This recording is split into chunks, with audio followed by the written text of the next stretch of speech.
Welcome to the Pitchline Chronicles. I am Chas. I'm here with Rob and Donald, and we'll be breaking down some of the highlights from yesterday's winter meetings, signings, and everything that has not yet happened with the Yankees. So let's talk some baseball.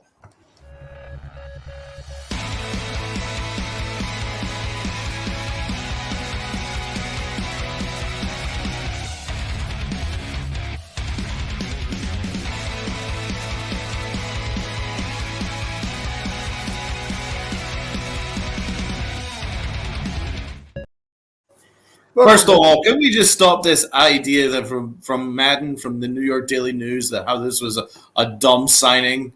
Are you kidding me? Because if Hal Steinbrenner didn't step up to the plate and he let Aaron Judge go, the media would have crushed him. The fan base would have crushed him.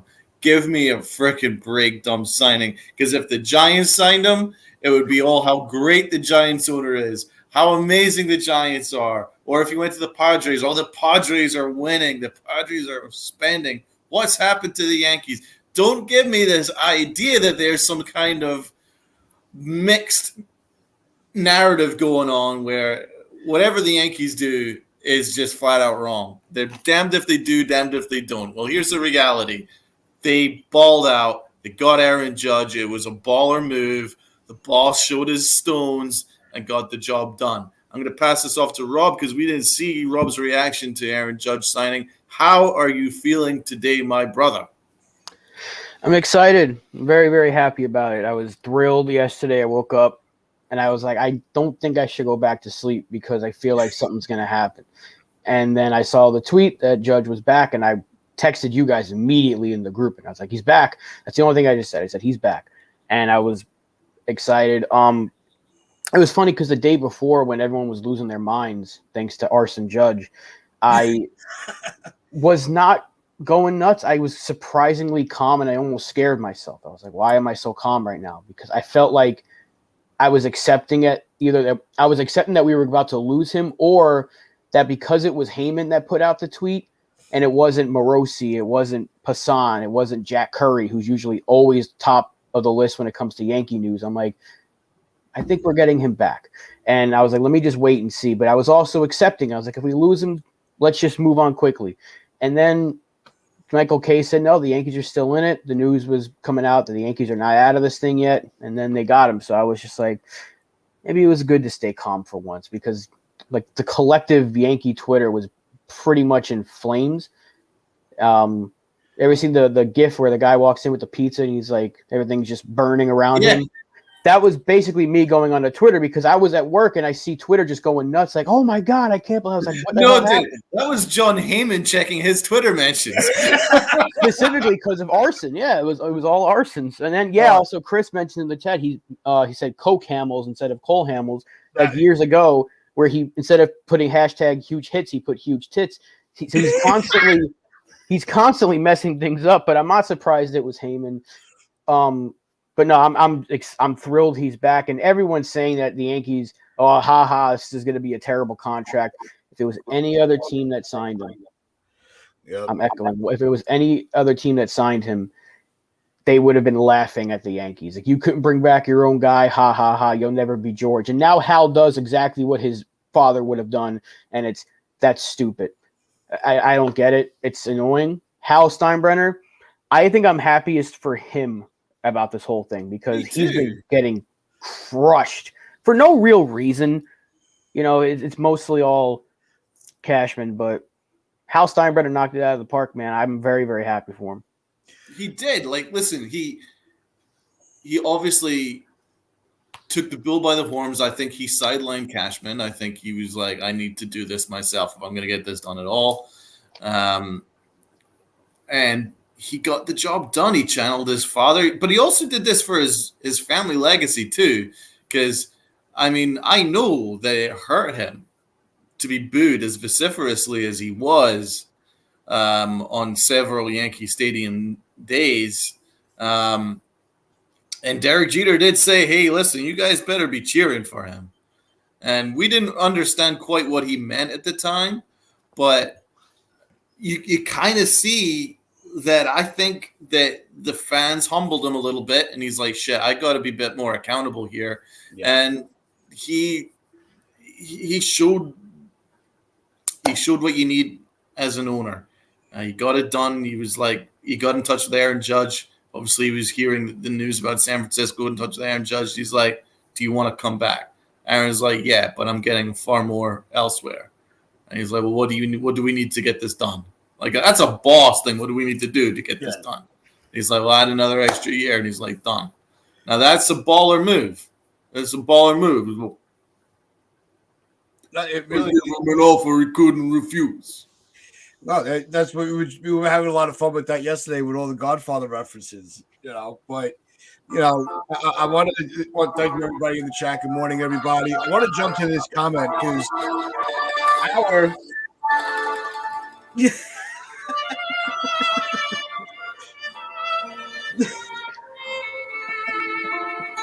Hey. our co-hosts on the upper deck. Lynn, I hope you're feeling better. Never thought how attractive, but yesterday he was sexy. He got a lot of us excited yesterday. I'll tell you that, because it was just that big balls moment where we said it. He said he wasn't going to be outbid, and he was right. And he needed to have that flex. Technically, he was outbid. It's just he knew to get Judge back, he had to go that 9th year because San Diego was ready to give him $400 million, so he was technically outbid. Wild. Yeah, well, that's wild. I don't think San Diego is even a real thought. What the hell are you drinking? Apple cider. Oh, it looked like a big bottle of champagne. Pop the champagne, people. Here we go. So, but Tony's got an interesting comment here. Those Young's going to be doing a victory lap over Judge. They're still not a better team if they don't get Benny or Reynolds or Rodon. Okay, it's going to be the same. I don't understand messages like that because Aaron Judge sets the market. We're not going to get moves done prior to Aaron Judge. Aaron Judge sets the market. Now that the number one free agent in baseball is off the market, back to his Yankees, now the Yankees can set about putting a team around him. So I don't quite understand this narrative. And it's not just you, Tony, that, the Yankees aren't a better team. They've just got Judge back. I mean, listen, it's step one. Step one was to bring back your guy. We've got our guy. Now is about building a team around him. So we've got all winter to build a team around him. I'm trusting that part of the negotiations, and from what I understand, the negotiations from Aaron Judge was, you need to start putting better people around me, and I trust that the Yankees will. From what I hear, Yankee executives leaked that we're far from done. Brian Cashman's been very open that he wants to get a starting pitcher in here. He wants to get a bullpen arm in here, and he wants to get a left fielder in here. So I'm trusting it's going to get done. Otherwise, I don't know if Aaron Judge would come back. There has to have been some assurances from Hal Steinbrenner that this team was going to be ready to compete for him. So I think that's what's going to happen. Yeah, have they made any significant changes in the roster to this point? No, but what they've done so far is bring back essential pieces that got us to where we were. Now you bring in the next set of pieces to get us over the next level. So that's why you have to go out and you have to add Rodon to the rotation. You have to get a left fielder. You might have to trade for Reynolds, because he's going to be under control, and you'll, instead of signing just a ton of free agents, you want to stay near that threshold. You're going to have to start getting a little creative with some of the trades. So they're not done with what they have to do. It's, we're just still reveling in the fact that the Yankees got back the one guy that they needed to get back. And everyone was thinking, immediately the next domino is going to fall. We're going to get Rodon. We're going to get Benintendi. That's not how it works. That's literally not how it works. So if it takes a couple of days to get Rodon, if we get him, we don't need him necessarily. It'd just be really nice to have him. That's great. But I think we need to figure out left field before we do anything else, because right now our left fielder is Aaron Hicks. or Oswaldo Cabrera, and that's not a good sign going into the season. Cabrera as an everyday player is fine, but he's so good all over the field that you don't want to lock him into one position. Aaron Hicks should not see the field ever again for the New York Yankees, but they need a left fielder. So I don't think we're going to get Benintendi back. I don't think we're trading for Brian Reynolds. They might have to go cheap there, which could allow them to go get Rodon. So they're going to spend the money on the starting pitcher. Maybe you get Conforto on a one-year prove-it deal. He could hit 30 easily in Yankee Stadium. And you can have him split time with Cabrera in left field, and you have some versatility out there. So there's options. I would have loved Yoshida, but he signed with the Red Sox yesterday. Yeah. So, and then they let Bogart. I don't want Benny. I want Reynolds. I'm actually with Chris the Flash on this. If I was to choose which left fielder I think would be best suited for the Yankees, I think it would be Reynolds. Because, first of all, he's under team control till like 2025. Very, very reasonable contract, around about $6 million per. Gold Glove caliber in the outfield. Plus, he gives you 20-plus home run power.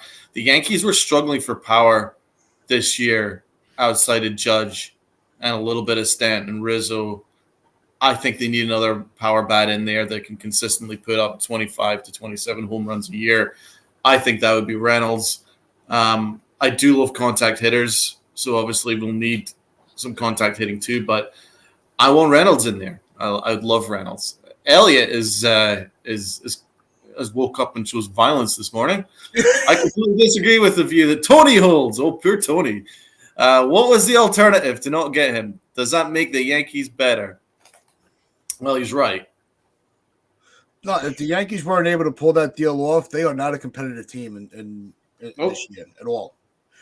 Because there was no immediate pivot to replace that production. It really isn't. Unless you go and unless you would have had the option of going to get Soto, there's nobody else that's really going to match that production. So it really was, you had to focus on Judge first, then worry about everything else after the fact. People seem to forget that this is still a good team. It's just without Aaron Judge, it's a very mediocre team. Yeah. Very mediocre. It's like an 84, 85 win team, which would have snuck into the playoffs last year as a third wild card. But with Aaron Judge, it's a 99 win team. Fitting for the number that he wears. But you can make it better. And you don't have to go and sign the top free agency. They're not trading for Reynolds because Pittsburgh doesn't have to get rid of him. They don't. And I know you mentioned giving up Gleyber Torres for him. Why would Pittsburgh take on more money? They don't want to spend it. Well, Torres is going to make more than Reynolds. Need. What? The infield is not a position of need for them. Yes, it is. Kind of is, but they don't. If they give up their best player and you're going to get Gleyber Torres back, you're spending more money on a guy who is he really better than Reynolds? Because we kind of need Gleyber Torres right now. Reynolds put in the trade request, and I think Pittsburgh will honor that. They already said they don't. They're not going to. I have a feeling that they will when it's all said and done. But I know that the ask is extortionate, and so it might take time. But the Yankees have been hot after Reynolds for, certainly since last winter, and then right through the trade deadline, they've been constantly contacting them. So, the Yankees, Brian Cashman, there's very few organizations he has a good relationship, but the Pirates is one of them. I wouldn't be surprised if something gets done. The Pirates could put a bunch of people in there, like say they got Jason Dominguez off the Yankees, maybe in Arias, or maybe even one of our other prize shortstop prospects. Add a couple of our starting pitching prospects. I really can't see them turning that down. I think that they'd probably in the end go, I could get about 5 or 6 players that are almost major league ready for one guy. I think they would do it because it is the Pirates at the end of the day. Right, but would Brian Cashman be willing to do that? Well, Brad was saying, Cashman's been on Reynolds for 3 years, and Reynolds has been on the radar. But it is going to take a prospect like a Dominguez. And do the Yankees make that decision? It's going to take more than that, though. It's going to take Peraza. It's going to take Dominguez. They're going to start with Dominguez. And it'll take you're looking at 4 or 5 prospects to go over. Right. So if they didn't want to give that up for Juan Soto, why are they giving it up for Brian Reynolds? Soto is much better than Brian Reynolds. That's my point. That was one of my arguments. That's what I'm trying to make. I know the money is tremendously different, but Juan Soto is a hell of a much better baseball player. If they were offering that for Ohtani, maybe, because apparently they put in a huge offer for Ohtani last year. They're not giving that up for Brian Reynolds. I love Brian Reynolds. I will take him here in a heartbeat. I'm just going from the Yankees standpoint. They're not giving that up for him. I don't think they need to at this point. At this juncture in the off season, I don't think they're at that stage where it's their only route is to make a trade. So I don't think you would see anything with Reynolds. One, like you said, the Pirates have to change their mind on trading him, and I don't think you're going to see that until maybe right before pitches and catches. I think that's a good window where they might start listening to some serious offers. But Chris, what are you giving up then? Because the Yankees' best prospects are like 4 of them are shortstops. So what are you giving up then? Are you going to say here, pick from the litter of our top 30 and Dominguez? That's not going to get it done. Not a lot of teams are very high on Dominguez. That's the thing. There's not a lot of teams that are like, yeah, that's the guy we want a centerpiece. It's going to be Volpe or Peraza, and we know they're not trading those guys because they would have traded them last year for Castillo or for Juan Soto or maybe for Shohei Ohtani. They're not. It's not happening. I hope I'm wrong because I would be willing to give up Peraza and Dominguez. I love those guys, but for Brian Reynolds, I do it. I just don't see Brian Cashman doing it. You also have to think about the 40-man, though. There is kind of a 40-man crunch at the moment. Trading away 4 or 5 guys in your top in your 40 would free up a bunch of room for us to go and augment players in free agency and stuff. I think that there will be a major trade done. They obviously need to get a trade done and get rid of like Aaron Hicks, for instance, and obviously Josh Donaldson, but I don't think any team wants Josh Donaldson. Aaron Hicks, you might be able to coax to Coors Field maybe, but I do think that we're going to be hitting the trade market fairly soon. But Brian Cashman said yesterday that the trade market is very quiet at the moment, but he says that will pick up later on. So, I mean, maybe you could be consulting with the Pirates maybe at the end of this month, maybe start of January. But as of right now, it's definitely the free agent market. Right, and Brad's correct here because Judge and Canely signings haven't even been made official. So once those are, then we're going to have to make some moves. So maybe he does have something up his sleeve with Aaron Hicks or Josh Donaldson because they are dangerously close to that 270 with projected salaries with arbitration. And if they want to get under that, they ain't getting Rodon, they ain't getting Benintendi back. So if Brian Cashman is able to get rid of Josh Donaldson's contract without having to give up a prospect or eat significant money, then I'll give him a free pass for like the first few months. But I just don't see anyone taking that contract. Aaron Hicks maybe, but if you can get rid of Donaldson, I will bow down to Cashman for like a week. Money-wise, Hicks is the easier move. Money-wise. Yeah. It is. Take the best player off the Astros, and they're still a great team. Take the best player off the Yankees, and they're a non-playoff team. Michael H. Well, take Aaron Judge off the Yankees. I think it was what was Aaron Judge's WAR? Was it 16.9, 17? Was it? It was up there. It was like an 11. Yeah. I don't think if it was 16, that'd be like astronomical. But he was basically like a 11-win player. So that puts us at 88 wins. But how many more wins did he really account for? Because I think it was. Yeah, I mean, listen, I think he was more closer to accountable. It was like 16 rather than whatever the WAR was. I think he's closer to 16 or 17. So, yeah, the Yankees probably would have won 80, 81 games without Aaron Judge. Yeah, 11.4 was his WAR. Thank you, Tony. Yeah. But no, but the thing is, Mike's not. He's not wrong, and we were saying that last year. Without Judge, we're not a playoff team. We might have sneaked into a wild card, but they weren't going to make any significant run. So, and as soon as they were able to shut down Judge's bat, look what happened. There was nobody else to take the reins from him and carry the team. I mean, there was effort, but there was no success. So that's why they still have a lot of work to do. Maybe take a page out of the Astros book because they lost Springer. They said, okay, we'll just have Alvarez be our big bat. They lost Correa. Okay, we'll call up our top prospect. Give him the reins of shortstop. Who else did they lose? And they've lost a lot of people. They lost Garrett Cole. Screw it. We don't need it. Just lost Verlander. They just lost Verlander. They're going to be fine because they still have a rotation that's stacked without him. So maybe take a page out of their book and trust the guys you have in your system. Now, if Pittsburgh comes calling and say, hey, we want Dominguez, Peraza, even if he's still hurt, Luis Gil, and then maybe they want Domingo Germán, and then other pieces, it's going to take a lot.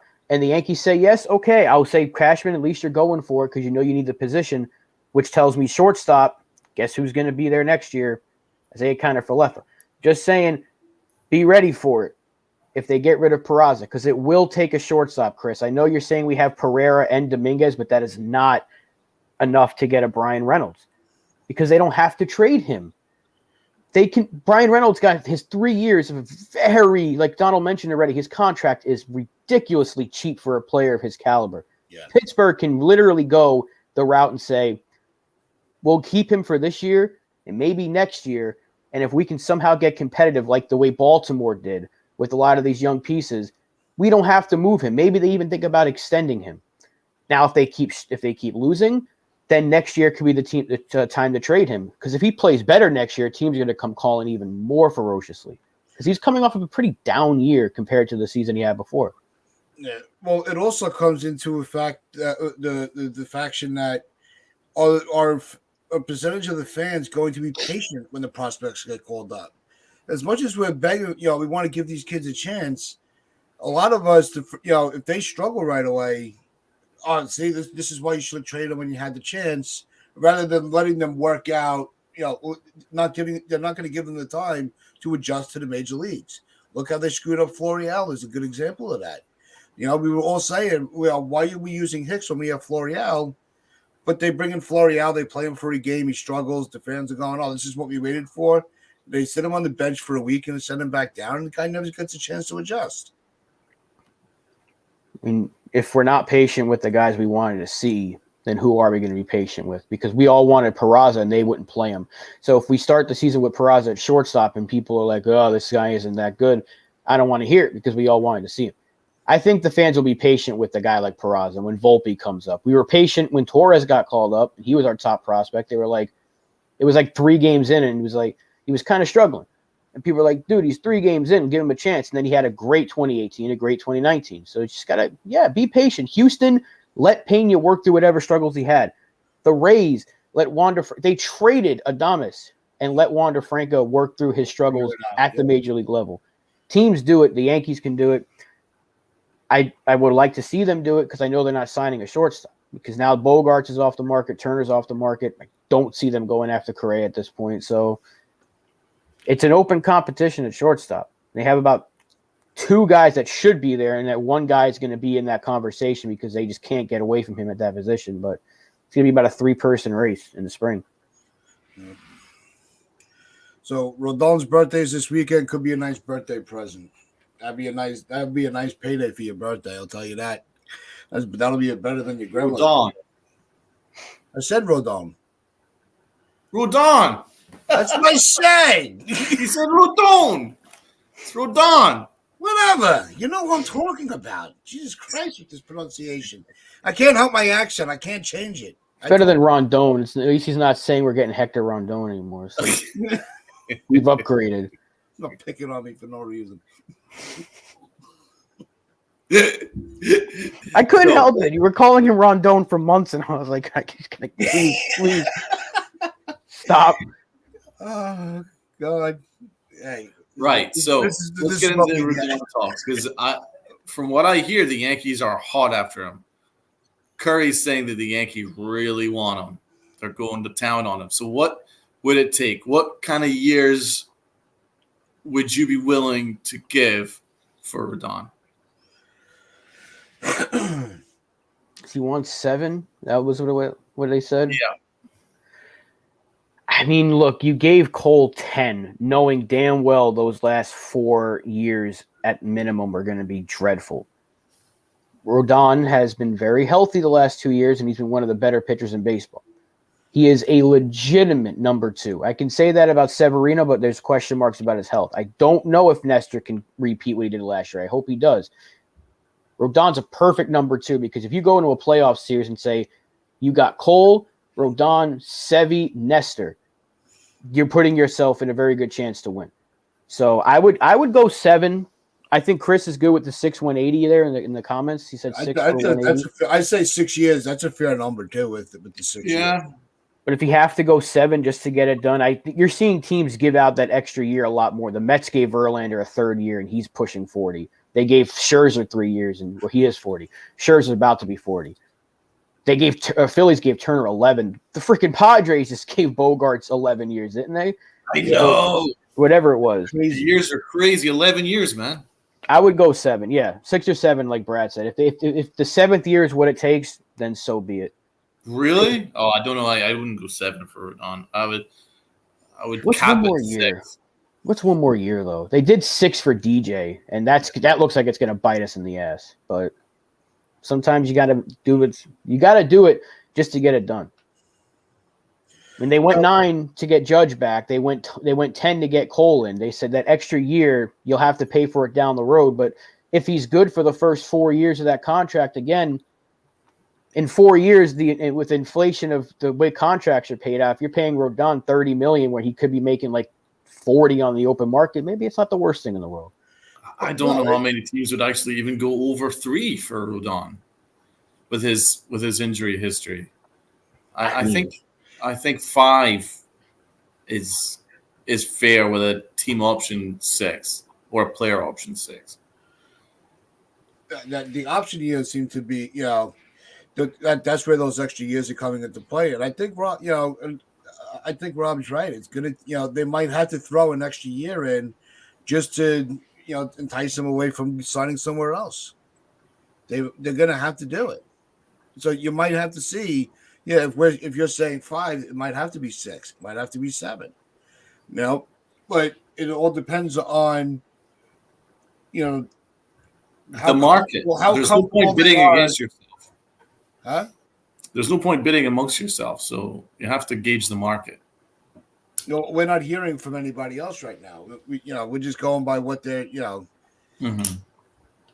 There are other teams that are interested, but you're not hearing, you're not seeing, that such and such team, proposed this amount. You're not seeing that yet. San Francisco wants him back badly, and they would love to get one back at the Yankees because they thought they had Judge, so they want him. The Mets were in on him, but they still actually want to add another starting pitcher. I doubt it's Rodon though. There's other teams that could use him. The Angels could use him. They need pitching all up and down the roster. Dodgers could use him. They always want pitching. They're always in on the top names. Maybe even Houston goes after him to replace Verlander. There's a lot of teams that can go in for him. So if the Yankees are going to get in a bidding war, they might have to jump into 7 if that's what it takes. I don't have a huge issue with it.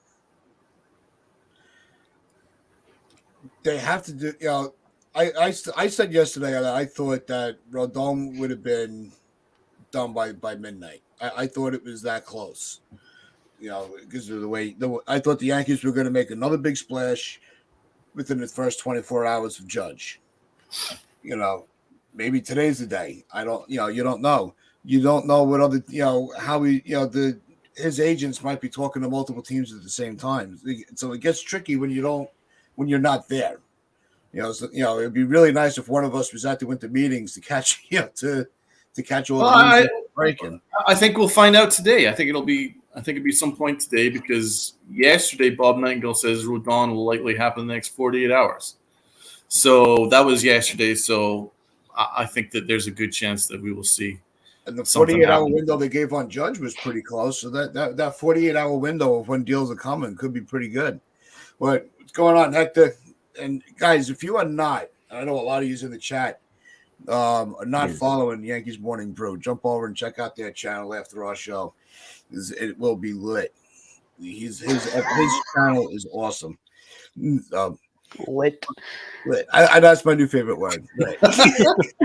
It was, what's the how you That's doing? what's Trying to With sound the- young, you know. with How the you doing, jargon, the fellow modern day kids? jargon.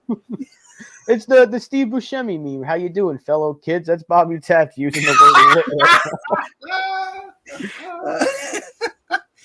word. What the hell are we talking about again? Rodon, but it's another reason why the winter meetings should start the offseason, because look at how many moves have happened. All the top free agents, except for like 2, have signed in the past week. DeGrom, Verlander, Judge, Turner, Bogarts. Rodon's about to sign. Correa's probably coming up soon. He might go to the Dodgers. I mean, Yoshida got posted and then got signed within like 15 minutes. So the moves are happening fast and furious. Imagine if we had this every year where the offseason starts, boom, and all these free agents are signing left and right. Baseball would take over the headlines even in the middle of the football season and basketball season. It just writes itself. Do you think they should adjust the time frame of when the teams can negotiate with their own free agents from the end of the World Series till the winter meetings rather than just those few days? That's a month. I mean, you have a league year start like basketball. Like there's nothing after the NBA finals, and then the league year starts. The NFL, the Super Bowl happens, then there's nothing. Then the league year starts. So if you give it a few days, right? You have like December 1st through the 4th is like that exclusive window. Or you had maybe give it like a week, so you had the whole option thing, the qualifying offer and all that stuff. Then the winter meetings is when everything can go down. Players can be moved. You can sign free agents. You can do whatever. You can have the Rule 5 draft at the end of the winter meetings or a couple of weeks in. There's a way to make this headline worthy, and they just don't want to do it because when it starts right after the World Series, the Yankees gave Anthony Rizzo the qualifying offer. Nobody cares because we know he's not going to take it. They gave Aaron Judge the qualifying offer. Nobody cares. He's not going to take it. Then you have to wait a whole month and a half to wait to see where Aaron Judge signs. That's boring. I know it was hectic yesterday and the day before because we want that right when the baseball season starts, right when the league year starts. You get that with football. It's like, let's just say Patrick Mahomes on the market. And that's basically what Aaron Judge is in baseball right now. It's like if Mahomes on the market, who's going to sign him? It's like right when the league year starts, it's like who's going to get Mahomes? He's visiting where? And everyone wants to tune in to see where he's visiting. Nobody cares on November 13th what Aaron Judge is doing with this qualifying offer because we know he's not taking it. Baseball's too long. The season's too long. Spring training's too long. The off season's too long. Start it a little bit later and watch the headlines come in. So it looks like Rodon is actually demanding 7. Just looking at Twitter here, the Giants are expected to go after another starting pitcher. They remain in the hunt for their own free agent Carlos Rodon, who initially was reported to want 6 years after back-to-back All-Star seasons. He's actually looking for 7 at a minimum, according to a source, based on his age and his consecutive seasons of good health. So it looks like it's going to take 6 or 7. Curry, who's obviously very connected to the Yankee front office, said the Yankees are absolutely all over him. They really, really want him badly. John Heyman backed that up, saying he's like their number 1 target.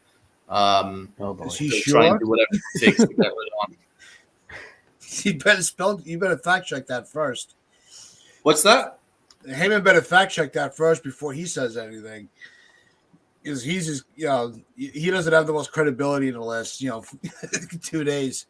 Well, Jack Curry, who's obviously very connected. Curry, absolutely. Yeah, so Curry wouldn't mention something unless he was kind of given a very strong hint from above. Like last year with Castillo, we all felt like you were going to get him because Jack Curry, and it was real. Their interest was real. It was just Seattle's asking price was just too much for the Yankees to give up. But with the free agent, when Curry says something, the Yankees tend to be in on him until the very end, even if they get him or not. So I'm going to listen to Jack Curry. I will not listen to John Heyman. That poor guy's never going to live it down. He was public enemy number 1 for like 2 different fan bases. He had the entire West Coast and East Coast like at his throat. Mm-hmm. because of that. And I don't know how he recovers from it. That's why I know they gave him the Bellinger. Like, let's let him break that news. Let's let him break the Bogarts news. I think it was him that broke the Bogarts news. So, like, let's give him a couple of things. Maybe people will forget about it. Nope. Every time he tweets, "Are you sure? Are you sure? Are you sure? Did you spell it right?" That poor guy. Oh. And then, like we were talking, like we referenced earlier, it was when he made the Coke Hamill, tweet that everybody ran with that one. And when I first saw that, I thought he was actually purposely making the mistake. I thought he was too. Is that real? No, Coke Hamill's was a real tweet. Yeah. No, I know, but I actually read that and I thought, oh, he's actually making fun of himself. No, because he took it down and corrected it. He's got Twitter Blue. He can edit it. I mean, you can see the edited tweet, but it gets screenshotted within 3 seconds, so everyone has the original tweet now. Yeah. What the And then obviously we looked at the tweet that Nightingale said where San Francisco were negotiating hard in free agency for Stanton. Did you see that one?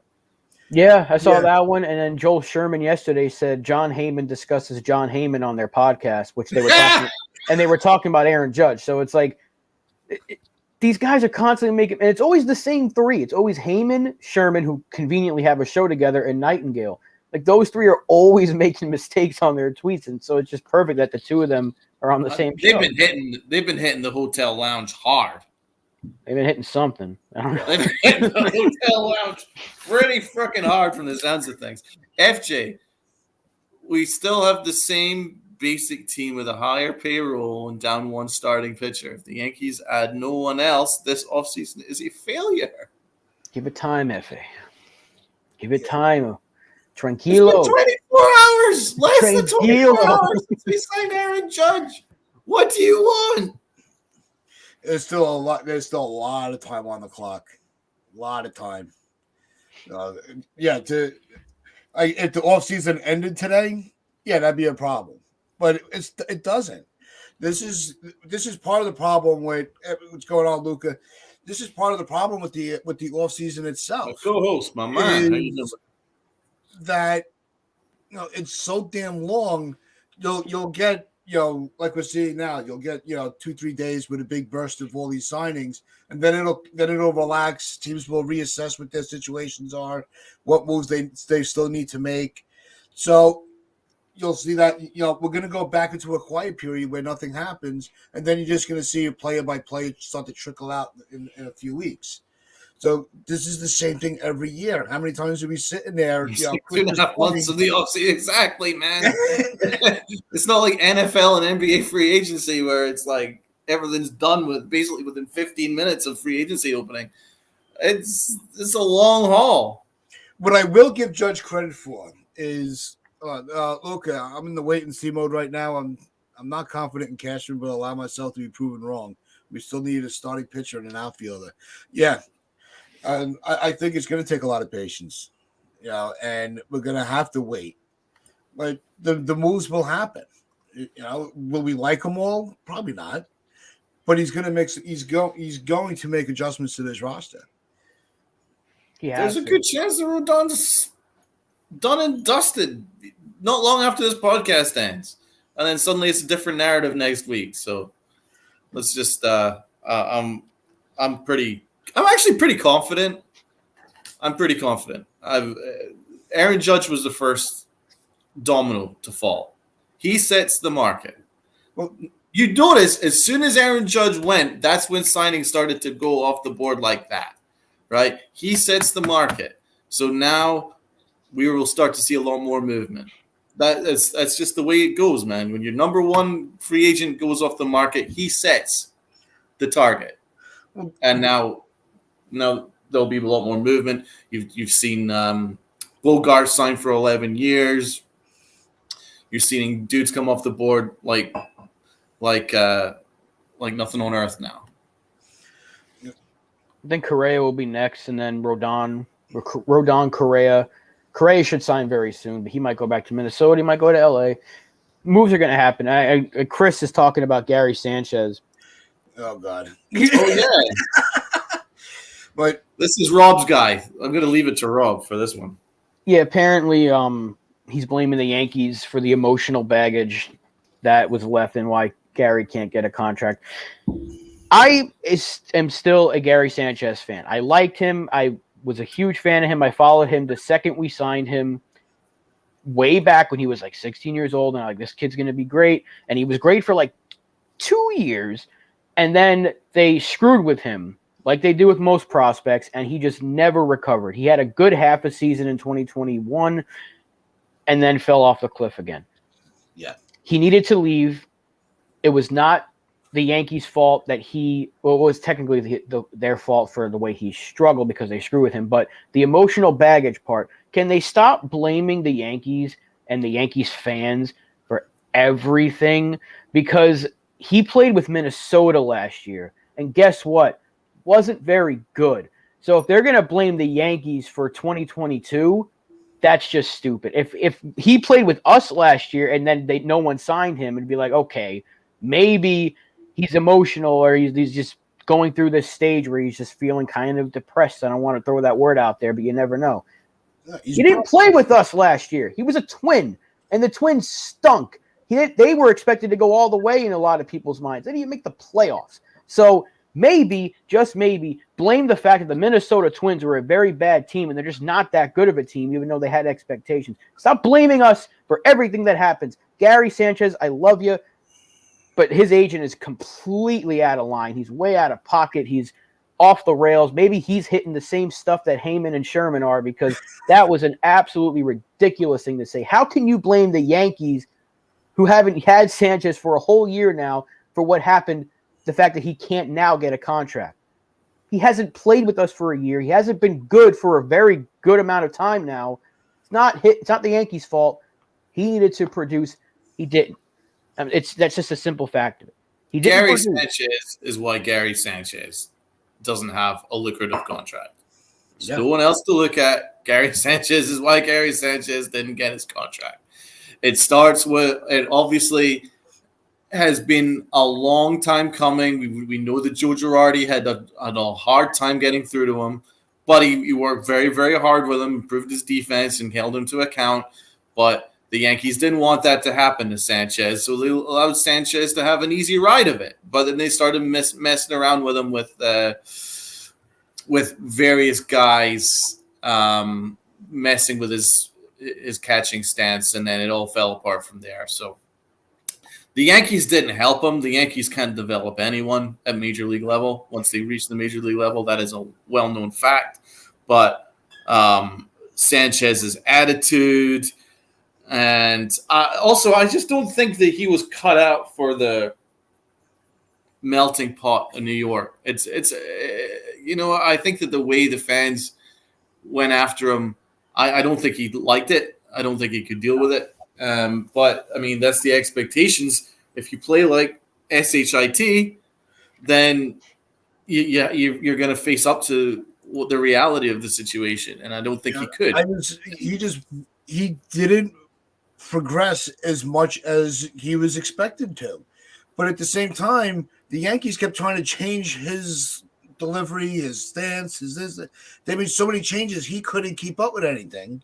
Which, maybe it just in his head, he can't handle having to adjust or handle criticism. And if you're in the New York market, you were going to get swallowed alive. So, but this is a prevalent situation that goes baseball, get a new agent, and start over. This is a prevalent situation that goes far beyond Gary Sanchez, because we've already seen leaks that some members of the Yankee locker room were unhappy with the fans booing and things like that. When you've got fans that hold players accountable, right? But then when you go into the locker room, no one holds anyone accountable. That's when there's going to be a disconnect. And I think that's what we're finding. I think Gary Sanchez was coddled within the locker room. He was coddled by the coaching staff. He was coddled by Brian Cashman. But then obviously he goes and plays, and that's where he's going to be held accountable by the 40,000 fans at Yankee Stadium and the media and social media and stuff like that. And I think the players are blaming the wrong people. It's not the fans. I know that the Yankees want to create a safe space when they get into the locker room and stuff, but if they're not held to the same account that the fan base requests from them, then there's always going to be an element of like, oh, the fans are so mean to me, But I think that's part of it with Gary Sanchez. I think it's part of it with Gary Sanchez. I definitely think it's part of it with Josh Donaldson. 100% think it's part of it with Josh Donaldson. Definitely with Aaron Hicks and IKF. And again, it speaks to the way that the organization coddle their players. You coddle them too much, and then when they come outside and face the real world, and then they get some booze and stuff like that, I think they struggle with it. I think that was Gary Sanchez. Well, think about it. We talked about Gleyber Torres in 2021. Remember how bad he was at shortstop, and then all of a sudden he couldn't hit anymore? Gary Sanchez was so bad defensively, and all of a sudden he couldn't hit. Like, he wasn't hitting for power because he was what was he like? He was like a 270 hitter. The year he almost won Rookie of the Year in half a season. Yeah. In 2017, he hit like 270 with 30 some odd bombs. You don't just lose that. It doesn't just go away. The second Aaron Boone and that clown show took over, Gary Sanchez fell off a cliff. You don't see that happen. Like, you don't have that such a good 2017, a good 2016, then he just drops. He got hurt in 2018, but then 2019, he started off well, fell off a cliff. And then from that point on, it was just a lot of mixed results. Like, you don't just lose it at that young of an age. You don't just get figured out that quickly. If you're a good hitter when you start, you're going to be a good hitter for at least another, like, maybe 4 or 5 years. Like, his production completely fell off. He wasn't hitting, like, even if he was hitting 230 and finished 35 home runs, you'd be like, all right, yeah, whatever. He's striking out more the average dip, but he's at least producing with power and OPS and all that. Everything dropped. Like, it was just so strange how, and I don't like to give Girardi a lot of credit because I think he was incredibly overrated, but they didn't let that happen when he was around. Tony Pena, I think it was a lot more Tony Pena, but he had 2 catchers on that staff, and Gary Sanchez had his best years when he was with Pena and Girardi. Then you had Boone take over, who was a third baseman, and I don't even know who the hell, where Mendoza played, wherever these guys were, but they tried to screw things up. They messed with his one. They went to the one leg thing, which some catchers like, a lot don't. He wasn't blocking. He never really was great at blocking, but he declined somehow. He got worse, and his framing was never really that good. He never improved at that. He always had a good arm that made up for a lot of things, but that's really it. He got worse once the organization said, we need a guy who's going to be a manager, but he's going to be your friend too. And that's really where things screwed up. And certain players, like Donald already mentioned when he was just saying it, it went to his head a little bit. It's like, he's like, they got my back no matter what I do. But then maybe the fans got to him. Maybe he's emotional. I don't know. I don't know what goes on in Gary Sanchez's head. But to blame us for why he's not getting a contract in 2023 is ridiculous because he wasn't a Yankee last year. He had a very bad year last year for a new team. It's not our fault. Let's get back to more prevalent matters. Interesting tweet from Andrew Marchand. Buster Olney said on the K-Show that he didn't think Brian Cashman would have done the Judge deal if it was up to him. That's why we kept saying it was prevalent that Hal stayed involved with the decisions, and handled Judge himself. Because I think that's got some truth to it. Doesn't that say something that the ownership keeps bringing him back, but yet there's clearly some disconnect between Hal and Brian Cashman? That's why we always, we're always breaking his balls that, that he's the third Steinbrenner son, because there's no other explanation. There's nobody else that would have the resume that he had, and he's made some good moves. I don't want to sit here and just say Cashman's just been trash since he's been here. He's had some good seasons, some good all seasons. He's had some good trade deadlines, but has it been enough to get a lifetime contract? I don't think so. This is why I don't want to rag on Hal Steinbrenner as much as a lot of people do. He deserves a lot of the criticism, but he doesn't deserve nearly as much as he gets because he's spending money. He's giving Cashman a ton of money to spend every offseason, but look at where he gives it. Gave it to Aroldis Chapman and Zach Britton and Aaron Hicks and Josh Donaldson last year. And now you're seeing that Hal is putting his hand into the cookie jar a little bit, and he's saying, I'm getting this done because if I don't bring this guy back, they're going to come at my head. So he knew it. Brian Cashman he is absolutely he's a tool. It's Cashman, public enemy number one. If you want to look for why the Yankees are where they are for the last 13 years since they last won a World Series, Brian Cashman, because and we've already gone through the list. How many players have we let go and we could have brought in? We could have had Cliff Lee, could have had Harper, could have had Machado, we could have had Cole 3 years earlier. He didn't do it. Yep. It's Brian Cashman. It's not a Hal Steinbrenner. It's not. I'm sorry. Well, the Nunez thing was Steinbrenner, but most of it's Cashman. Cashman is a tool.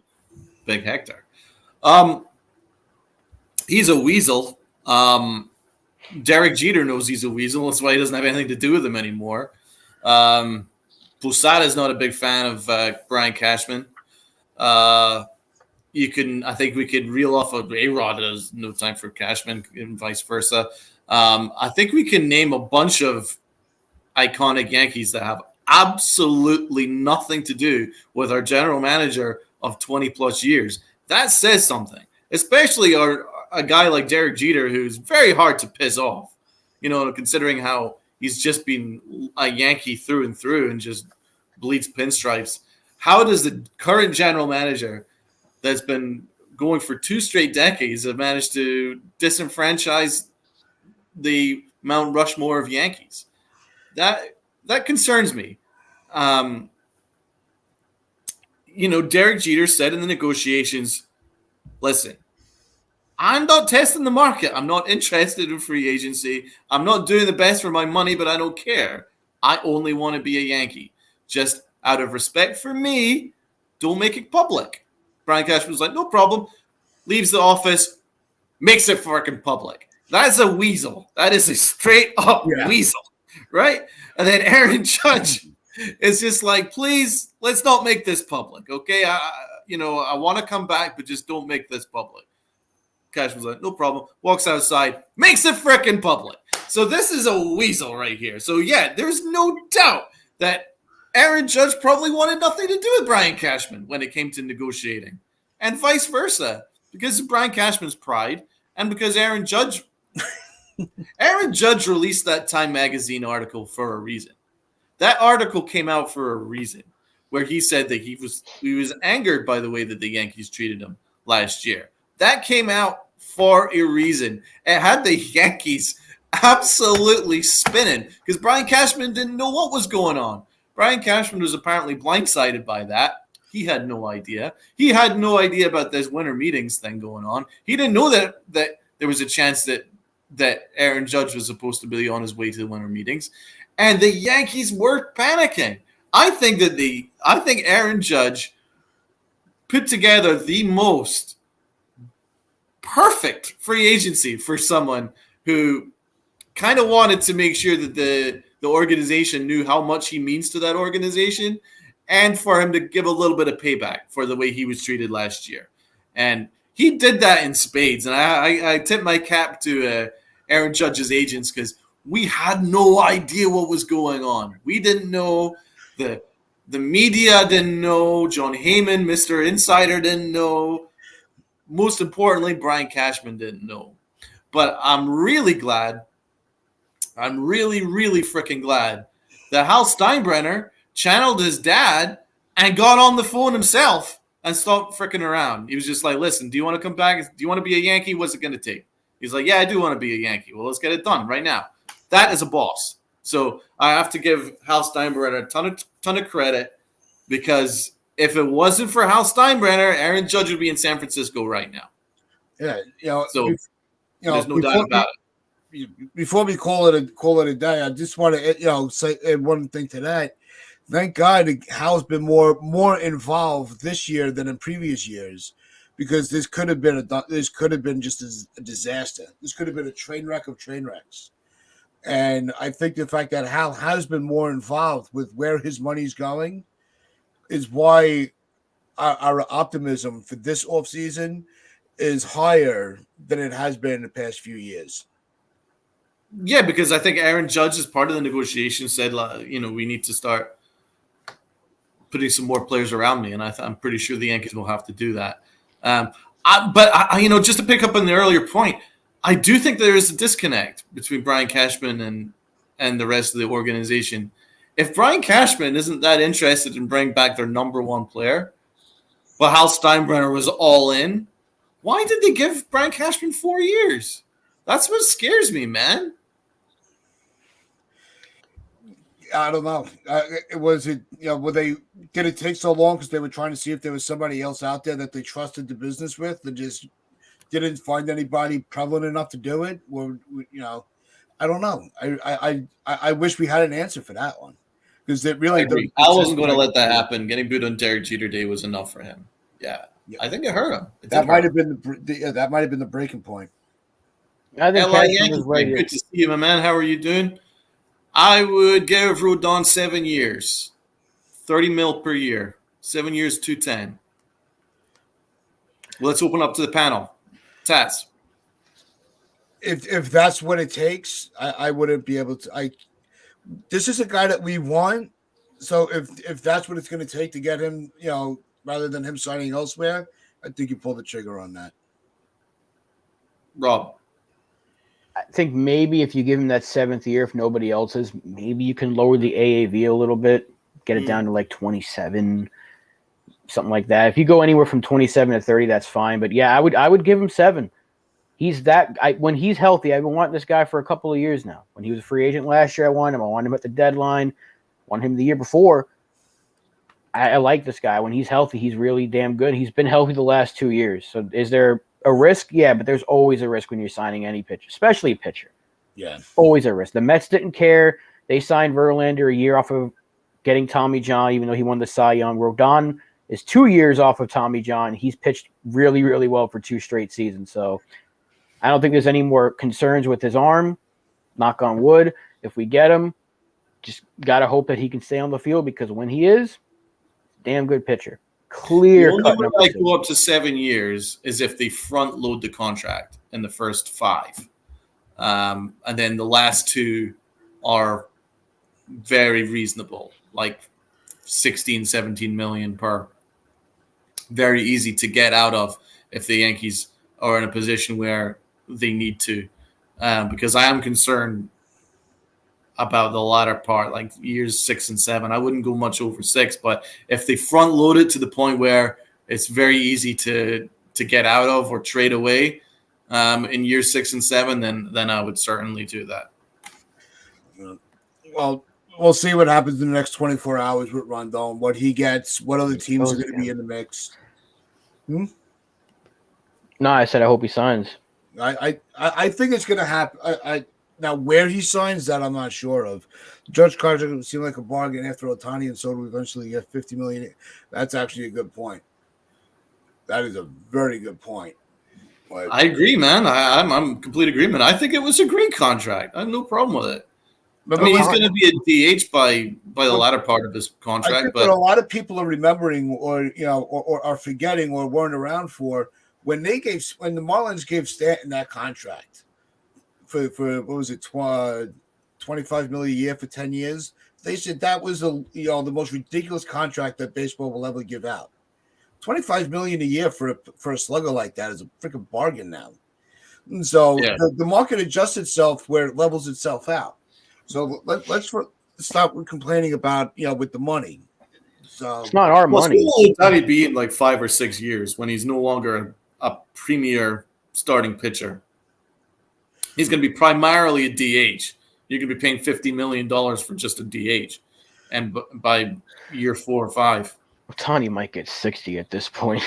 Yeah. Teams are going to line up for him. It's going to be insane. And but you know what I mean? Because he's not a gold glover. He can only pitch, which is great, and he's only a DH. So once he's no longer a premium starting pitcher, he's only going to be a DH by maybe the midpoint of his contract, then is he good value of like 50 million, 60 million, Rob? I would say, I think it's a wait and see game because right now he's still one of the better pitchers in baseball. So you just got to worry about right now. If teams worry about future, then no one's ever going to get signed. They say, well, if we sign you for 5, what's going to happen to you in year 4? They can't. That's why the Phillies just said, screw it. We really need Trey Turner. We're going to give you 11 years.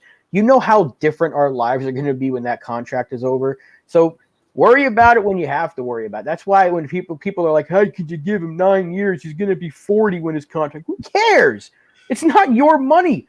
Yep. You're not paying Aaron Judge anything of your whatever you make it work. It's not like anything of my paychecks going to Aaron Judge. So I don't care.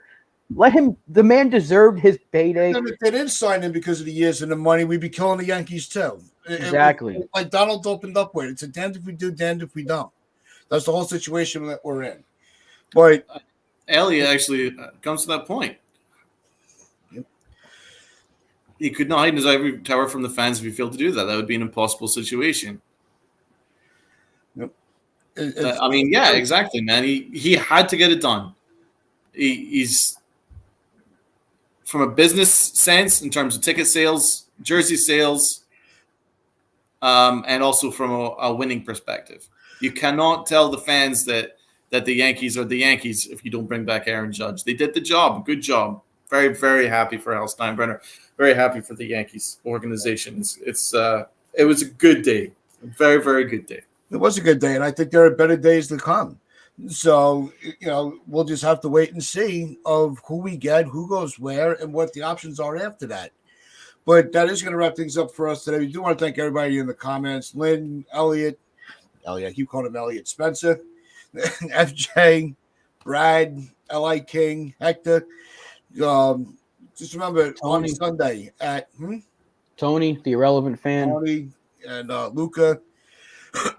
So Our chat's been fire. Chris the Flash, Brad, lots of guys. So thanks again, everybody in the chat. It's much appreciated. MH, everybody, yeah, it's been great.